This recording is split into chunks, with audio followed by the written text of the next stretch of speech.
Welcome back to another hour of You're Hired. I'm your host, Lauren Epstein, and you're listening to 96.7 FM, Arlington, Virginia. Today, we are going to be talking about immigration. It's quite the issue, and it's complex, to say the least. There's lots of immigration concerns, and I think the one that you hear about in the media mostly is not the one we're going to be talking about today. So the one you hear about in the media is that people come from the southern border and from other parts of the world and live here illegally. That's not what we're going to talk about. We're going to talk about legal immigration and how people come through the different visa programs and the different laws that apply to people who want to come and work in the United States. In my profession as a recruiter, I've been hiring people for 20 years, and a lot of those folks have visas. They will generally have what's called an H-1B visa, but there's other visas too. There's visas for students. After a student who comes here for their education can work for a year on what's called OPT, which is an opportunity for them to get some practical training. And there are lots and lots of visas, probably dozens and beyond, that are very innocuous and complex. So I want to talk about right now what's been going on. So just recently, President Trump ordered a full review of the country's highly skilled immigration visa program. And that's what we're really going to be talking about today, is highly skilled immigration visas. And this is part of a continued push to clamp down on companies, including potentially some in the tech industry, to hire foreigners instead of Americans. So their push is to get more Americans in these jobs. Trump commissioned a Department of Homeland Security, review, which they issued the popular H-1B visas, to review the way that they're given out. So the agency is also instructed to suggest reforms so that visas only land in the hands of highly paid, specially skilled applicants and not foreign workers who might be paid less than their U.S. counterparts. And there's actually some laws about that. You can't actually necessarily pay them less, but we're going to talk about that. So on its face, the new directive, a push to buy American, hire American, as Trump's aides described it, does not change the immediate day-to-day working of the H-1B visa, which many companies in Silicon Valley support. So let's get to it and talk about some of these details. With me today, I have Rebecca Peters. Rebecca has worked with the Council for Global Immigration for over 13 years, advancing highly skilled green card, visa, and employment verification reforms with the U.S. Congress, the White House, and the federal agencies. She served as a chair of the policy committee for the Compete America Coalition.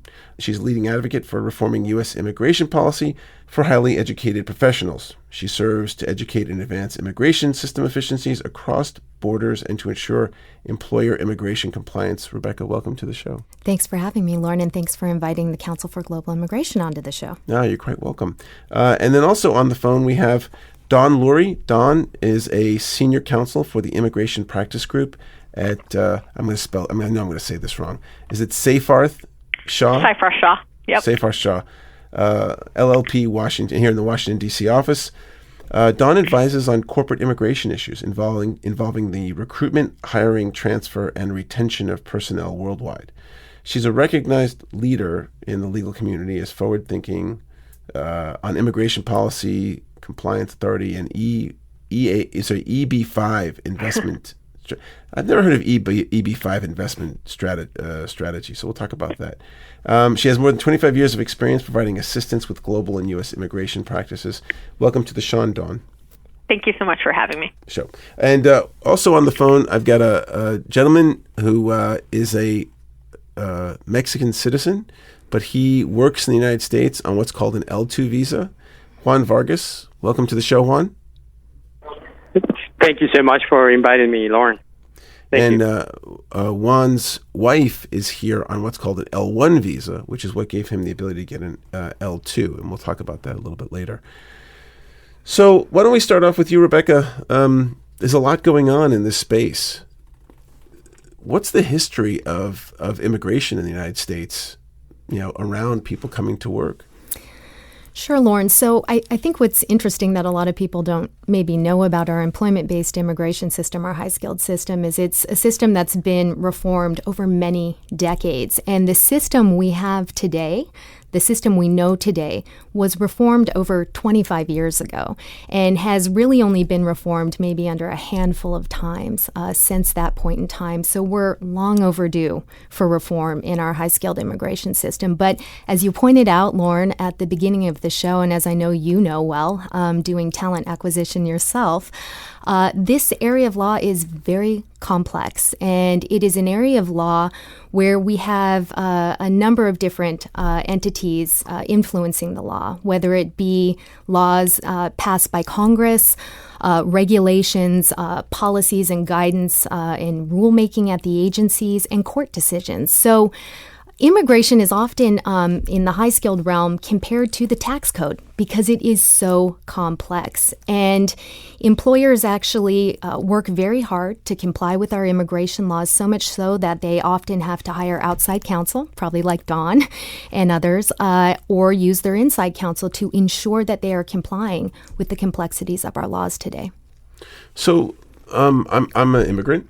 My grandfather and my grandmother came from Belarus in the 1920s, and they just came. It's pretty easy, and they were the first generation. They came. My father was the first generation. I'm the second generation. It seems like that's becoming more difficult, and I know I don't want to talk about the general immigration, but we do need people to do the jobs. I mean, for those who are listening to the show, a lot of companies can't find employees because people aren't getting these educations. They're not getting the right training in software development, in healthcare fields, in all these fields that there's a need for folks. So you're absolutely right, Lauren. Our immigration laws are not keeping up with the world of work, which is rapidly evolving. As you point out, there are jobs that exist today that didn't exist the last time our high-skilled immigration system was reformed in 2004. Jobs like mobile app developers, that's something that didn't exist. And back in 2000, early 2000 in the tech boom. So we need to find a way to actually reform our system to ensure that employers can, to your point, access the talent that they need when they need it. And the way in which our high-skilled laws are actually crafted and have not kept up is, we have arbitrary caps. We have high demand for a lot of these jobs. And, we often have employers that are facing skills gaps. So at the Council for Global Immigration, we've actually surveyed our members quite a bit. And while nearly all of our employers are utilizing U.S. workers for most of their U.S. workforce, we find that 68% of employers, 7 in 10, have a difficult time filling full-time positions in critical fields like medicine, engineering, math and science, IT, of course, and sometimes leadership positions. And so is it because people aren't getting the education? I mean, is it, So you ask a great question, Lauren. A lot of it does come back to needing to invest better in our U.S. worker pipeline, education and training. And to your point, I would say anywhere between 50 to 70% of individuals graduating out of our U.S. universities at the advanced degree level in STEM fields, science, technology, engineering, and math, are foreign nationals. Right. So I want to get back to some of the history. Don, do you want to address or talk to kind of where we've been over the last 30, 40, 50 years? Sure. Well, right now, in terms of the number of legal immigrants that are allowed to come in on the employment-based side, we have 140,000 immigrant visas available each year. That includes the individual workers along with their spouses and their children. And those are the people that are coming in with the right amount of job skills. And we have 5 categories. I don't want to get too technical, but we have the first preference category, and those are visas that are reserved for individuals of extraordinary ability in the sciences, the arts, education, business. Those can be outstanding professors and researchers, and also individuals that are coming over from multinational companies, executive or managers. Second preference, those are people that are coming in. They are members that have of the professions that have advanced degrees or people with extraordinary ability.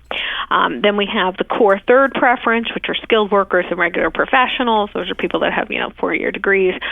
Fourth preference is a kind of I'll call it an oddball category. Those are individuals, what we call special immigrants. Those can be religious workers and people that are retired from international organizations. And then the fifth preference, the EB-5, that we were talking, or that you had mentioned, those are reserved for individual investors that are coming in investing at least $500,000 in targeted employment areas or $1 million in regular areas. So those individuals do not require sponsorship.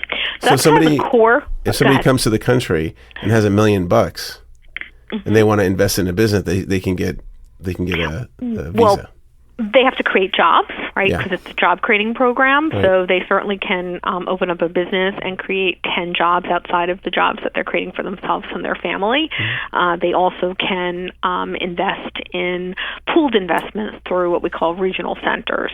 So not to sidetrack the conversation here, or get off too much. I mean, the core that we see generally being the first, second, and third employment-based categories.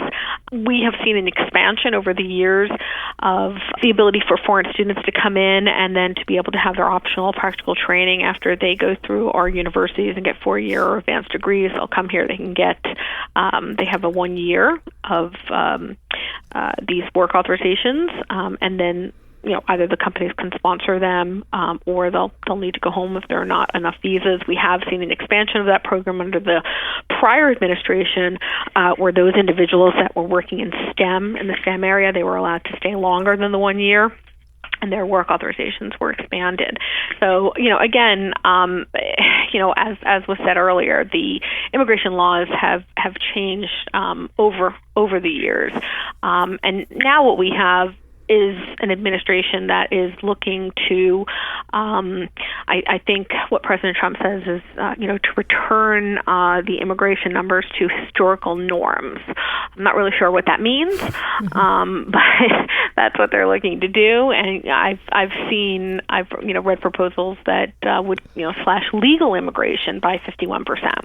I think that's the highest I had seen it out, which it's a difficult situation. I don't see how, as a country, we can compete on a global basis if we're slashing legal immigration. I mean, frankly speaking, we don't have enough individuals to fill the positions that we should be filling, not just in the professional areas, but also in the unskilled categories. I mean, we have guest worker programs that are deficient. We have large gaps in the agricultural industry. It's a problem. So on top of that, to add and to say that we're going to educate in our universities the best and brightest of foreign countries, and then to send them back to compete with us because we don't want to sponsor them, just seems contrary to what we should be doing. So Rebecca, does it seem like the system we've had in place with H-1Bs has been constrained? It's already not meeting the demands of business, and now the new administration is saying, well, we're going to cut that in half. So it's going to even be more difficult for companies to hire people and for our economy to get churn. Is that an accurate picture? Well, we don't fully know where the administration will go on this. Let me just say that the administration has issued a number of executive orders in the first 100 days. Some of those executive orders, as you know, Lauren, are held up in court. So they're pending right now. They're on hold, like the travel ban, which impacted high-skilled employers. But we also, as you mentioned at the beginning of the show, have what the president signed, the executive order Buy American, Hire American. And what's interesting about this executive order is that really the high-skilled part of it is just focused on the Hire American. And when you look at the actual executive order, it's about 6 pages in length. Only 2 paragraphs are devoted to high-skilled immigration. And so really what the order is doing is directing the federal agencies to rule-make over the next year or so, the next 2 to 7 months. We don't know, other than from some comments made by White House officials around the time of that order being signed, what could come. from the executive order. But we do know there will be a recommitted focus to, for instance, have the Department of Justice egregiously enforce our immigration laws, which they should be doing anyway. So they're going to be looking at that. They'll probably take really a focus on looking at possibly even increasing H-1B fees, for instance. They might even look to, adjust the wage structure. And more importantly, I think one of the things that was put forward, as you mentioned, was they might look at a different way to actually allocate H-1B visas and do away with today's H-1B lottery, which, I've got to say, as employers, we're not fans of the lottery because there's no predictability in planning for your workforce needs. You could say, hey, as an employer, I want to hire professional X, Y, and Z. And, Z might be the one person that you really need to do your innovation that you need to do moving forward with your products and services. But, under a lottery, you're not guaranteed that person. What the administration may be proposing... And that's important people should understand. So right now, there's a lottery system. So if I come to this country through the H-1B program, my company wants me to work there, and they petition to get me an H-1B. Then my application goes into a lottery. Well, can we just take a step back? Sure. Oh, go ahead. Yeah, let me just, No, that's what I'm trying to... let's step back for a minute. Works. So really, there are 85,000 visas available annually with the H-1B lottery. There's 65,000 available for bachelor's or higher degrees or their equivalents, as Don was explaining earlier. And then there are an additional 20,000 that are set aside for U.S. advanced degrees specifically. That is something that employers apply for every year around April 1st, and they have a filing period of about 5 days to get that filing done. Historically, ever since the cap dropped back to 65,000 visas for the base cap for the bachelor's degrees, we've hit that cap every single year the last 13 years. And this year we actually saw a demand of 199,000 visas filed for those 85,000 positions. So the lottery, Don. I just want to make it clear because I keep hearing the lottery, and I think sometimes I have to explain a little bit further. So as you said, we have only 85,000 visas. That's per fiscal year. The fiscal year starts on October 1st, so basically it gets reset. You're allowed to file visas. So we start our filings. You're allowed to have them filed 6 months, 180 days in advance.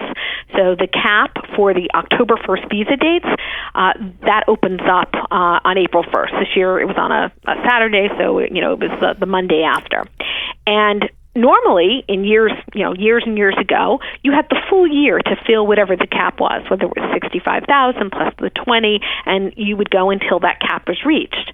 But the problem, as Rebecca said, is we don't have enough visas. So the cap, those numbers were basically all being used up right away. The cap would open up, and employers would file hundreds of thousands, over, I think it was almost 200,000, and all the visas are used up right away. So what was happening, the Immigration Service had to come up with some way to make it at least a little bit equitable. So the lottery is not necessarily, you have to be able to be qualified, and your petition is certainly going to be reviewed. But the lottery concept came into play in order to make it as equitable as they could for those people that were filing. So they came up with this system that said, individuals that were filing within the first 3 days or whatever it was until the cap was reached would all be put into one random generated selector, and those individuals would then be selected to be able to have their applications reviewed. It's not a guarantee that you're going to get a visa. You still have to have your H-1B petition reviewed. You still have to be qualified. It's just the possibility to even compete for one of the visas. So that's the lottery, and it's just because the demand is oversubscribed within the first few days when it opens up for the next fiscal year. So I just want to make sure we're clear on that. We're not competing in a lottery for visas. But I agree that, it does make it, you're right, Rebecca, absolutely, because there are employers that would much rather have candidate A than B, C, or D. Right. But there's just no choice. So we're competing for a number, Lauren, That's right. is really what we're doing. Mm-hmm. The individual, as Dawn said, needs to be qualified for the position and qualified for the visa, and also have a job offer from an employer. But I think the point that I was trying to get at earlier is that really the lottery is unpredictable for employers. They can't plan for their workforce needs. And it's interesting what the administration is putting forward is a different way to allocate the visas, right?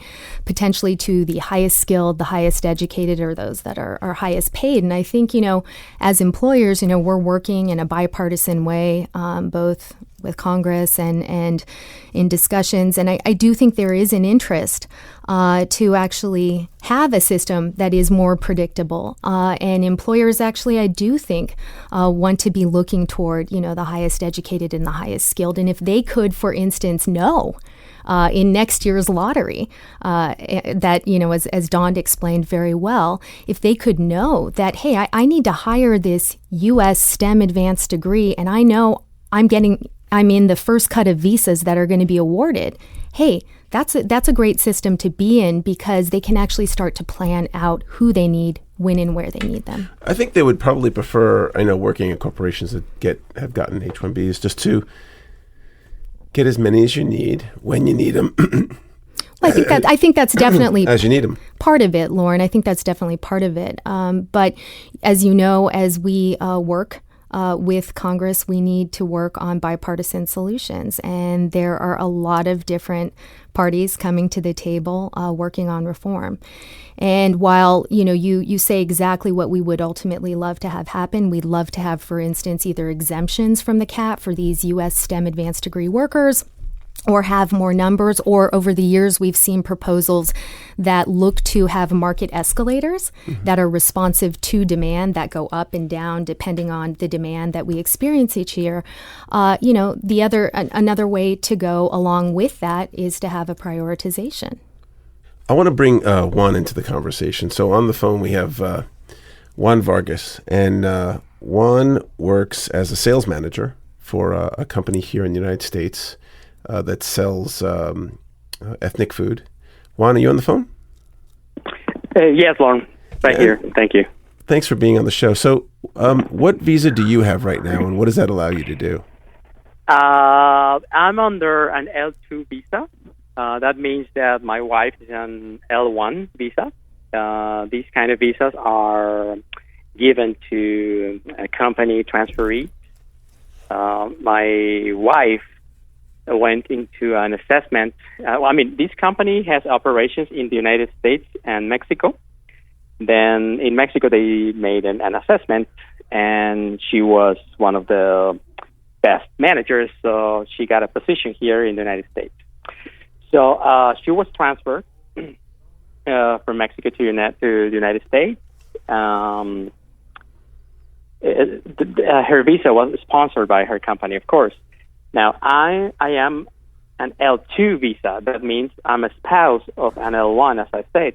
So in order to get a job here in the United States, I have to apply for what they call an EAD, an Employment Authorization Card, with the United States Citizen and Immigration Services.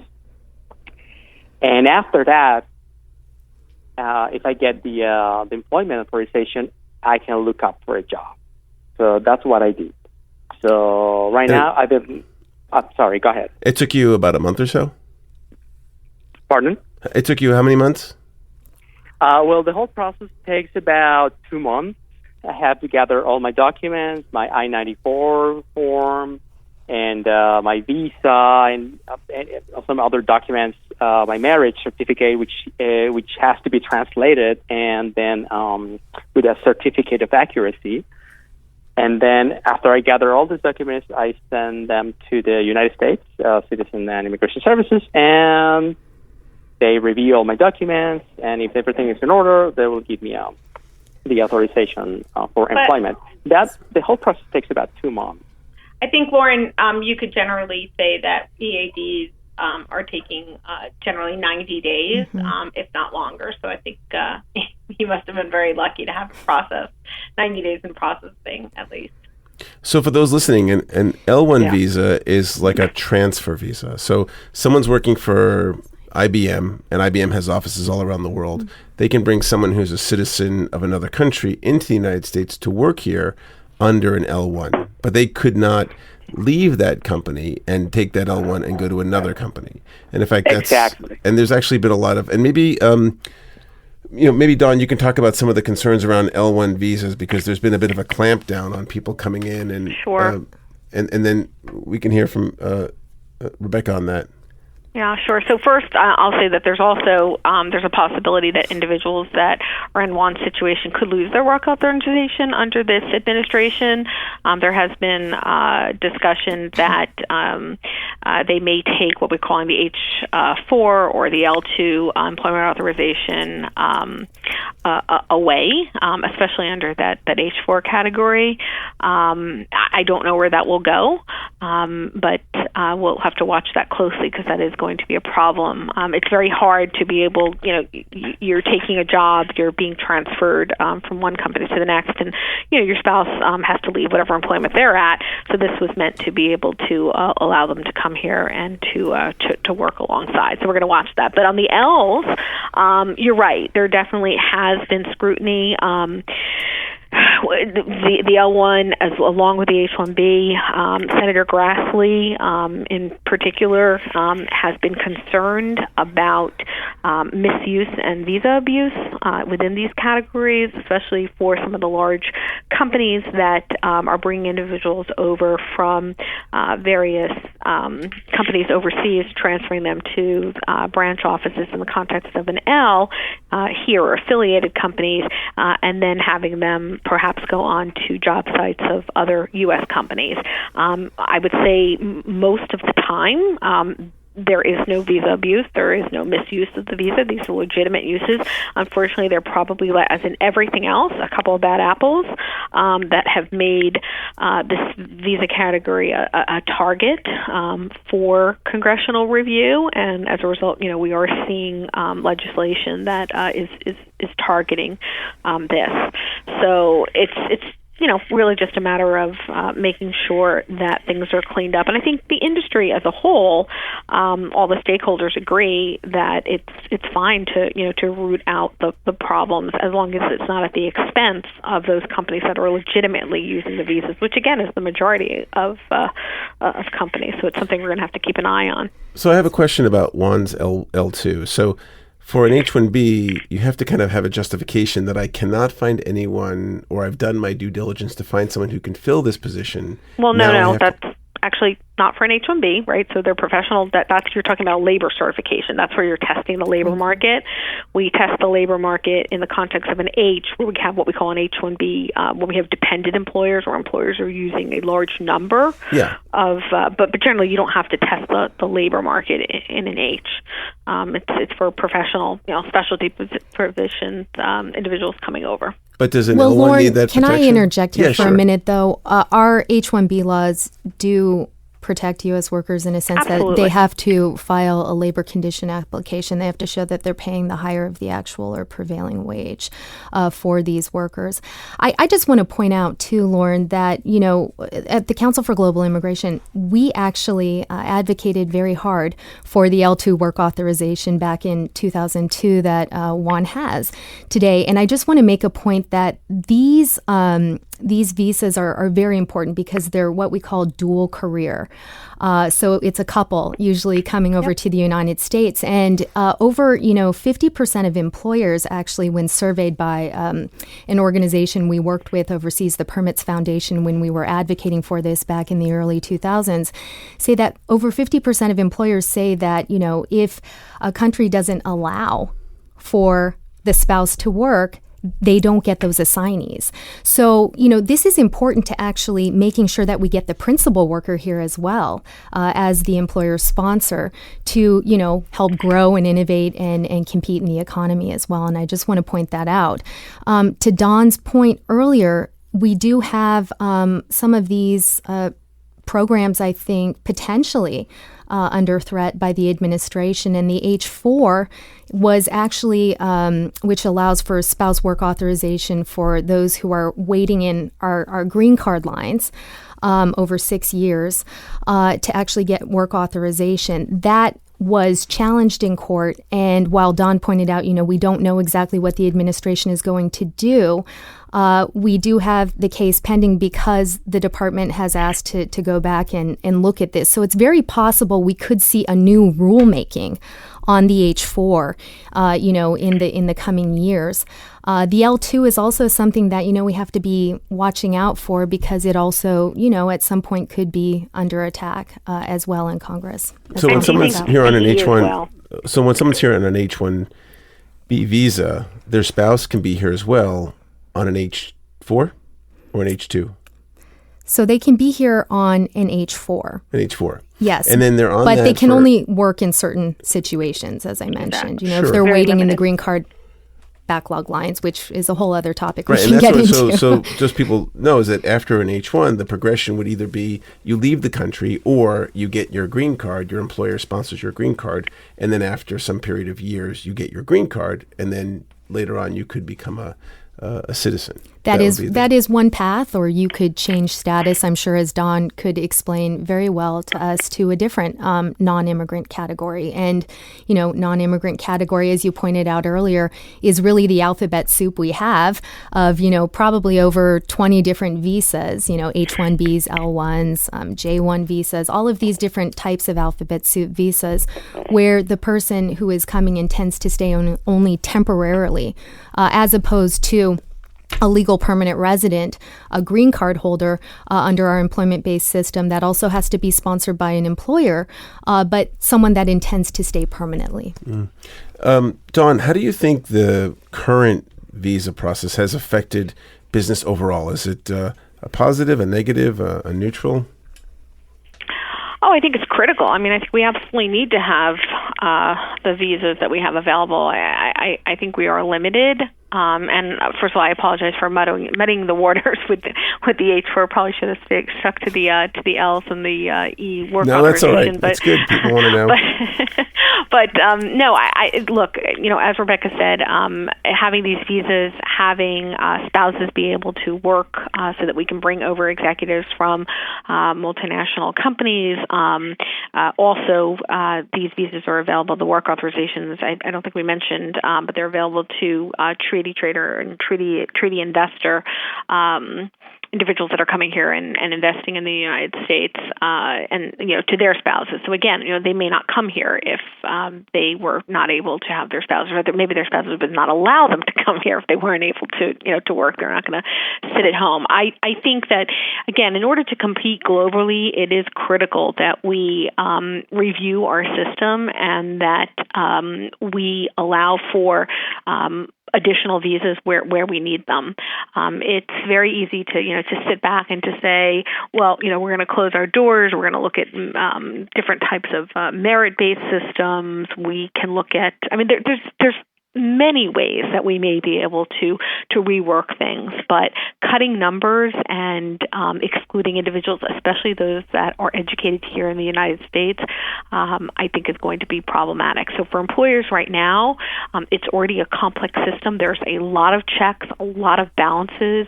It's not as if people are coming over here, by just merely filling out a form, which is, I think, what sometimes people think. There are different tests to the labor market.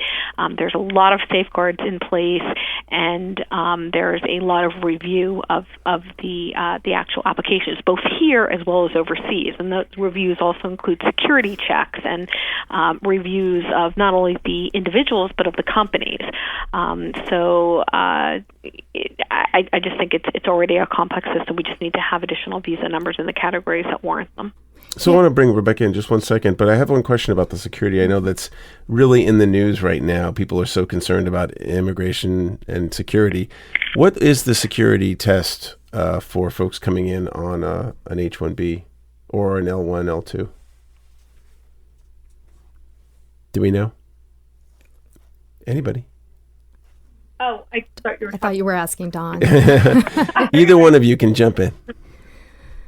So, often I'll just quickly mention and then want to make a point about what Don said. Often folks have to go through a FBI background check when they're going through the system. And so they are completely, vetted. And sometimes over the years, we've seen these checks actually make the process even longer as employers have to actually wait for these folks. Obviously, they're very important checks. We want to make sure, folks coming into the country are, not a threat from a national security standpoint. But these checks exist in the system. I think the other point I was going to make that ties into what I'm talking about with extending the time frame under security checks also ties into a point that, Dawn was making about, how critical it is for business to have the access to the folks they need is at CFGI, we actually have surveyed our members, and over 74% of them say it is critical to their business objectives, to their bottom line, that they actually get visas in a timely manner. And so this is another area of reform where we've championed ideas like a trusted employer program and areas where we think... What's a trusted employer program? So this is the concept, and Dawn can speak to this as well, but this is the concept where under today's immigration system, employers are being required to file with almost each and every petition and application that they file the same information again and again, whether it's about the employer bona fides, that they are, a legitimate company, that they are able to legally sponsor the individual employee for work, aka they can pay their salary, as well as filing the same information again and again for the same job classifications and job descriptions. And we believe this is something that the employer should be able to file for once up front at the agencies and not, 50 to 100 different times if they're, hiring, 50 mobile app developers. It just makes sense. It creates efficiencies. That sounds like a reasonable thing. Did you want to comment on that, Dawn? Everything sounds reasonable. It's just very... No, I mean, it's absolutely... It's all reasonable. It's reasonable. No, I mean, it's all reasonable. It's just, it's... Oh, go ahead. Sorry, Rebecca. No, I was just going to mention they've actually started to pilot this idea. That's what I was at the Department of Homeland Security is the Known Employer Program. It's a voluntary program with under 10 employers participating now, where they are working to actually, have the employer submit all their bona fides, their corporate information, their annual reports, everything like that up front. And we're hoping we can learn from this program to hopefully get a step in the right direction, make the system more efficient. Juan, I have a question for you. I know you're on the phone. People may not know this, but do you, when you get your payroll check, do they take taxes out? Of course. As I am legally authorized to work in the United States, I have to pay taxes, and we do a joint tax return. We file joint with my wife. And they take everything. I mean, by everything, I mean all the taxes, even Medicare, Social Security, and there's which you'll never another see. One I don't remember right now, but yeah. In my pay stub, there's a breakdown of everything they withheld. Mm-hmm. That's interesting. Yeah. So there'd be no way. I'm just curious. Since we're talking about it, is there any way for Juan to see that money he's put in? Would he be able to collect Social Security if he became a U.S. citizen, or otherwise he's not going to get that money back and not participate in Medicare? Well, I'm not a tax attorney, but generally speaking, yes. I mean, everything, he has a Social Security number. He's paying his taxes. These things are being withdrawn. And if sometime in the future, if he becomes a U.S. citizen, then these things they'll continue. But if he's not, then no takey backsies. On the non-immigrant visa, no takey. It's ours. Sorry, Juan. That's the legal term we use. There's no takey backsies. Exactly. The other interesting thing to point out here, Lauren, is all the filing fees employers are required to pay. For instance, on an H-1B and an L, we heard Dawn talk earlier about a lot of these fees go back to get into fraud prevention and detection, and also U.S. worker education and training. That's right. And fraud prevention is there's a whole directorate under the USCIS. I mean, it's interesting, What's the USCIS? The U.S. Citizenship and Immigration Services. right? So that's the agency under the Department of Homeland Security that actually operates the services side of immigration. So you have USCIS, and then the enforcement would be under Immigration and Customs Enforcement, and then the people that say hello to you when you come in at the airports or the ports of entries, Customs and Border Protection, the three main agencies. But CIS is the one that is collecting your fees and taking care of this. But as I was saying, there's a whole fraud detection unit under CIS, and there are a lot of security checks that are in play under non-immigrant visa processing. There's Visa Condor, there's Visa Mantis, there's National Crime Information Center database. I mean, it's oftentimes, I feel as if I just have to remind friends and family about what I do and the fact that this is not as if people are just, showing up at our borders when they haven't been vetted. And it's, I think it's just going to continue, and that's a good thing. And I think organizations such as Rebecca's are critical in terms of advocating for U.S. businesses and making sure that this information and the data that you're able to provide to, on behalf of U.S. companies, really has to continue to make its way out there in the mainstream media, because if we lose this edge and we lose our ability to continue to sponsor these employees, I think it's going to be problematic for America as a whole. And let's talk about that a little bit. Rebecca, what's the downside here that if this doesn't get reformed? Well, let me tell you a story, Lauren. Just give a couple examples. So in the state of New York, there in 2014, there were over 164,000 STEM applications for jobs as advertised online.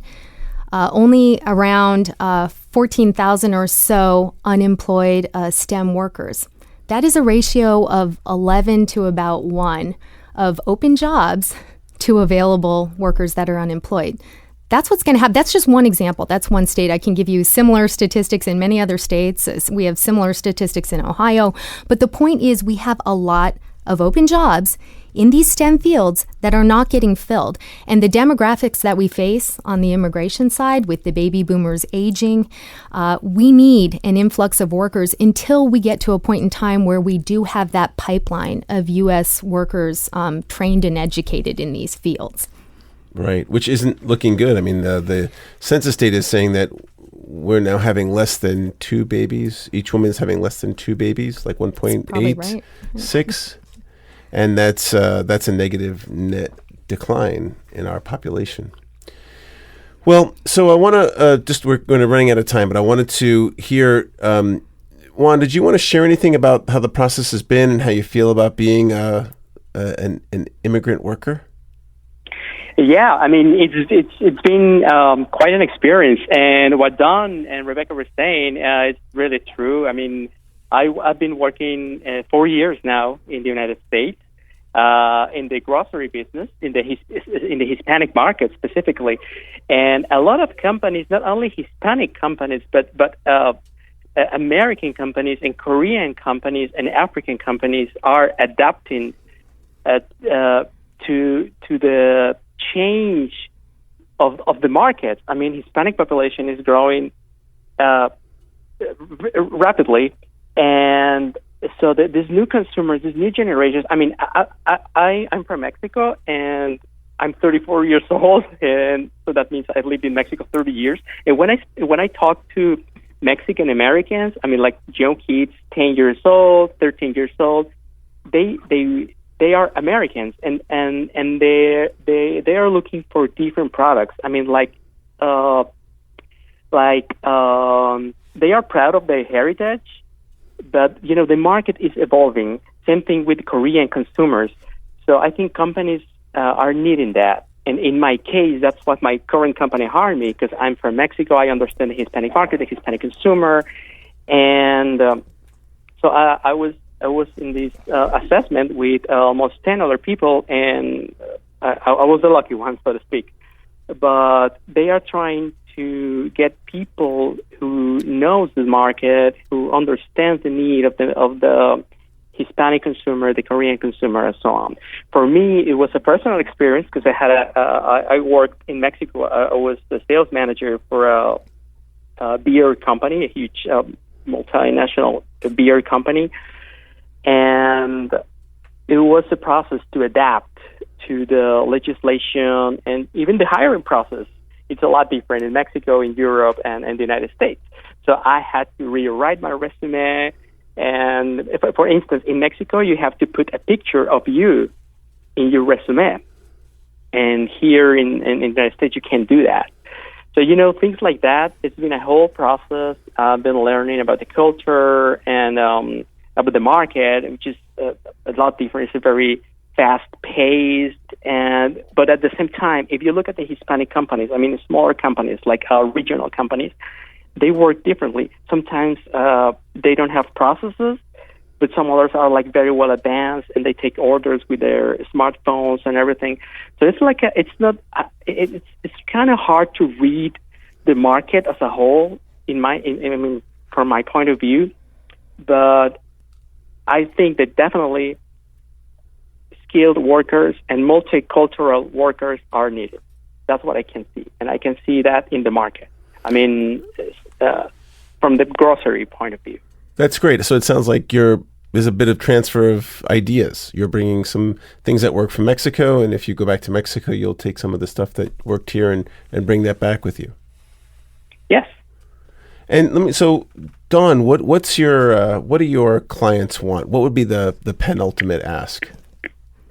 More visas, a streamlined process,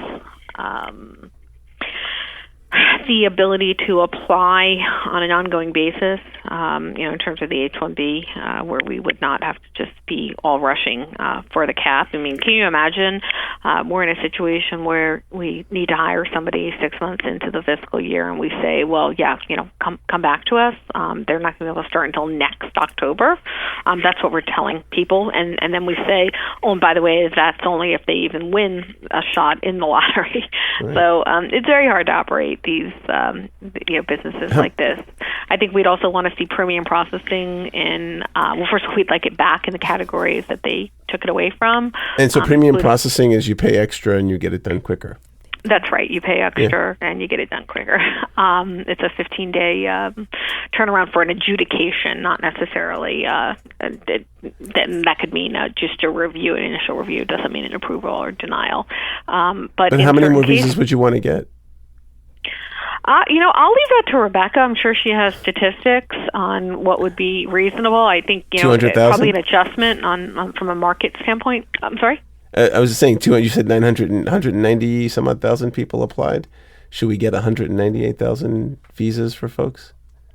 Should it be whatever? Should it just meet the demand? Should supply just meet the demand? I think, we need to work with, bipartisan efforts and solutions. And I actually do think, some sort of market escalator, as I talked about, that responds to demand, that increases and also lowers, depending on demand for every fiscal year is probably one of the places where there could be some bipartisan agreement. One of the things, and again, I know you want to be bipartisan, and probably so does Dawn, but I don't have to be. I think that there is no downside to bringing folks here who are going to work. Clearly, Juan is coming in. He's working at a job that no one else can work at. He's paying taxes of money that he'll probably never see. And I know, working in the high-tech sector, there are not enough people in this country who want these jobs, or who, for whatever reasons, are qualified to do these jobs. So if we have people that are and want to work, we should bring them in. That's how we have great innovative companies like Google, Facebook, et cetera, et cetera. So, and because the other flip side is that then companies will outsource their work to another country and pay a fraction of the rate, right? Which is what a lot of companies do. In India, it could be like a third or a quarter of the rate, and in other places like Eastern Europe, it's maybe a little bit less, and they're just as qualified. And we're seeing that. We're seeing that. Oh, go ahead, Rebecca. Oh no, I was just going to say, and I think part of that story, Lauren, is what else, and we haven't talked about this at all today, but what else can we be changing in our immigration laws to retain the people that employers already have, that are already working for them? One of these things is we have these decade-long green card backlogs that exist because of the 140,000 green card cap Dawn explained. And then also we have per country caps. So what's crazy about this is a very populous country like China and India are allowed the same number of green cards annually under our current employment-based immigration system as a country like Switzerland. Right. And that's why we have these long lines. And the problem for employers, I think, and the reason And the we Swiss need just to... don't want to come. I think everyone wants to come. We have, the best universities in the world, and folks want to be here working and innovating in America. But, I think the story is it becomes very hard for employers to promote, to allow their employees to change jobs and job locations, and also their spouses to work, like Juan, when they're waiting in these green card backlogs, because that would mean they would have to file a new petition and go to the back of the line. So these are a lot of the issues we have to resolve to keep this talent here. Cool. Well, we're going to wrap up for today. I just want to thank my guests tremendously.